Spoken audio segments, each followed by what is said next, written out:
সরকারিভাবে প্রচুর সাপোর্ট পাচ্ছে জিদ্দা। এই তো খেলা ঘুরে গেছে বন্ধু, এবার হবে আসল খেলা বন্ধুরা। চারিদিকে সর্বত্র মেগাস্টার জিতের রমরমা চলছে। এর আগে ট্রেনের ভিতরে আমরা জিদ্দাকে এই জুতো চটি এইসবের অ্যাড দিতে দেখতে পেতাম। এবার হয়তো মেবি ট্রেনের ভিতরে তোমরা কেউ বলে বিপ্লবী, কেউ বলে ডাকাতকে দেখতে পাবে। ইয়েস, আমি ট্রেন কথা বলছি, ট্রেন। আপাতত যে ছবিটা সামনে এসছে সেটা হচ্ছে বাসের ভিতরে রূপম ছবিটা শেয়ার করেছে আর কি। সেটা থেকে সব জায়গা থেকে আর কি শেয়ার হয়ে গেছে, সব জায়গা থেকে আর কি সেটার হয়ে গেছে আর কি। আমি তোমাদেরকে দেখাই। তো এই ছবিটা রীতিমতো এক্সাইটিং ছবি বটেই, এটা নিয়ে কোনো সন্দেহ নেই। দেখতেই পাচ্ছ সরকারি বাসে জিদ্দাম, এটা ডাব্লিউবিটিসির অফিসিয়াল বাস, যেখানে সরকারি বাসে জিদ্দার নাকি কেউ বলে বিপ্লবী, কেউ বলে ডাকাতের গোটা বাসটাকে মুড়িয়ে দিয়েছে। বলেছিলাম গোটা শহরকে মুড়িয়ে দেবে, বলেছিলাম যে এই ছবিটা সব থেকে বেশি শো পেতে চলেছে, বলেছিলাম যে এই ছবিটা বিরাট রকম সাপোর্ট পাবে। ইভেন সরকারের যে সাপোর্টটা জিদ্দা পাচ্ছে, এটা আমার খুব ভালো লাগছে। যে আমাদের এখনকার যে সরকার, মানে যে রয়েছে এখন যে সরকার, সেই সরকার যে বাংলা সিনেমাকে এতটা সাপোর্ট করছে, স্পেশালি জিদ্দার সিনেমাকে এতটা সাপোর্ট করছে, এর থেকে আনন্দের আর কী হতে পারে, তাই না? আমার কাছে তো আর কিছু হতে পারে না, কারণ শিল্পকে তারা সাপোর্ট করছে, বড় ছবি এলে তারা সাপোর্ট করছে, এটাই তো দরকার। কি তোমরাই বলো না, এটা দরকার কি দরকার না? তো কোথাও গিয়ে সরকারি বাসে জিততাম, এটা একটা খবর গেল। এছাড়াও গোটা শহর মুড়িয়ে দিয়েছে, এটা একটা বিরাট বড় খবর, এটা নিয়ে কোনো সন্দেহই নেই। এর সঙ্গে জুড়ে দিচ্ছি আর একটা খবর, বিরাট বড় খবর এটা। তো অলরেডি জিদ্দার একটা ভয়ানক লেভেলের অ্যাকশন কিন্তু থাকতে চলেছে, এবং সেই অ্যাকশনেই জিদ্দা পেয়েছিল চোট। ইয়েস, তোমরা খুব ভুল করছো না, ভুল জানছো না। অলরেডি সুরজিৎদা দেখি আবার কি পোস্ট করেছে, সুরজিৎদাও দেখলাম পোস্ট করে দিয়েছে সরকারি বাসে জিদ্দা। তো কলকাতার বুকে ঘুরে বেড়াচ্ছে, বা কেউ বলে বিপ্লবী, কেউ বলে ডাকাতে পোস্টার লাগানো বাসগুলো।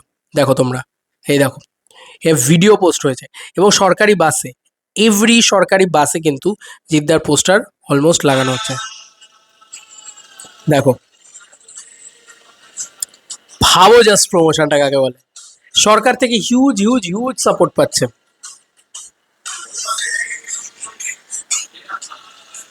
সত্যি ভাই, এরকম জিনিসপত্র সরকার থেকে এরকম সাপোর্ট আমরা সত্যি বোধহয় এর আগে পেতে দেখিনি কোনো ছবিকে, স্পেশালি জিদ্দার কোনো ছবিকে তো দেখিনি। তো যাই হোক, এটা একটা প্রথম গেল। দ্বিতীয় পয়েন্ট হচ্ছে, যেটা আমি বলবো, অ্যাকশন সিকোয়েন্স নিয়ে কথা। বন্ধুরা, হিউজলি অ্যাকশন সিকোয়েন্স থাকতে চলেছে, হিউজলি অ্যাকশন সিকোয়েন্স হয়েছে আর কি, যেটা তোমাদেরকে একটুখানি বলি। বন্ধুরা, এটা করতে গিয়েই কিন্তু জিদ্দার চোট চোট লেগেছিল। আমি গানটা একটু মিউট করি। জ্যামিদার পোস্ট, জ্যামিদা, জিদ্দা, তারা দুজনে এই ছবিটা পোস্ট করেছে।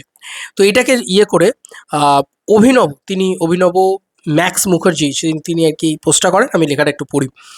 এই বিষয়টা কতজন জানেন জানি না, তবে এই সেই সিন যেটার শুটিং চলাকালীন জিদ্দার অ্যাক্সিডেন্ট হয়। জ্যামিদা সাথে ফাইট চলাকালীন কপালে ও হাতে চোট পায়, কিন্তু সবচেয়ে অবাক ব্যাপার হলো শুটিং কিন্তু থেমে থাকেনি। ওই দিনের শুটিং চোট পাওয়ার অবস্থায় দাদা সম্পূর্ণ করেন আলিপুর মিউজিয়ামে, জেল মিউজিয়াম আর কি যেটা। তারপরে দীর্ঘদিন দাদার হাতে প্লাস্টার করা ছিল। ভাবতে পারছেন কি সাংঘাতিক সহ্য ক্ষমতা মানুষটার, মানে প্রায় বলা চলে ক্র্যাক হয়ে গেছিলো বা কোনোভাবে ফেটে গিয়েছিল, তারপরেও সহ্য ক্ষমতাটা ভাবো। এটাই তো জিত। মানে দেখো, এই মানুষটার সত্যি না আছে কোনো সীমানা, না আছে কোনো পরিধি, আমি এটুকু বিশ্বাস করি। এই মানুষটার সত্যি সহ্য ক্ষমতা রয়েছে বলেই তো উনি আজকে এত বড় প্যান ইন্ডিয়া সুপারস্টার, তাই না? মানে এমনি এমনি তো হয়ে যায়নি ওই জায়গাটা। যাই হোক, জিতদার সুপারস্টার জিতদার সুপারস্টার জিত হয়ে ওঠার জিদ্দার সুপারস্টার জিত হয়ে ওঠার পিছনে হয়তো এরকম আরও অনেক ঘটনা আছে যা আমাদের কাছে আজও অজানা। জ্যামিদা অ্যান্ড জিদ্দা ইন ফ্রেম দিয়ে এটাকে দেওয়া হয়েছে। তো এইখানেই জিদ্দা কিন্তু সত্যি সত্যি হাতে আঘাত পেয়েছিল, এবং এই সেই সিন যেটার জন্য জিদ্দা কিন্তু মানে সেই হাতের প্লাস্টার নিয়ে ঘুরেছে। কিন্তু কোনো জায়গায় এসে বলতে দেখেছো যে আহা উহু করতে, বা কোনো জায়গায় এসে ফ্লেক্স করতে, বা আমার এই হয়েছে, আমার ওই হয়েছে, আমার সেই হয়েছে। মানুষটা না মানে দেখাতেই পছন্দ করে না, কিছুই দেখাতে পছন্দ করে না। আহ, এইরকম একটা মানসিকতা যে আমি দেখাবো না, যা হবে পাবলিক বলে নেবে। এই যে একটা অদ্ভুত যে একটা না, যে ভাই আমার সিনেমা কথা বলবে, আমি কোনো কথা বলবো না, আমার পরিশ্রম আমার সিনেমা বলবে। এটা জিদ্দার একটা ভয়ানক জিনিস, ভয়ানক জিনিস, এটা আমার বিশ্বাস। তোমাদের কার কি মতামত, এটা ভিডিওটাকে নিয়ে জানিও কমেন্ট সেকশনে। চলো বন্ধুরা, নতুন কোনো ভিডিওতে দেখা হবে, বাই।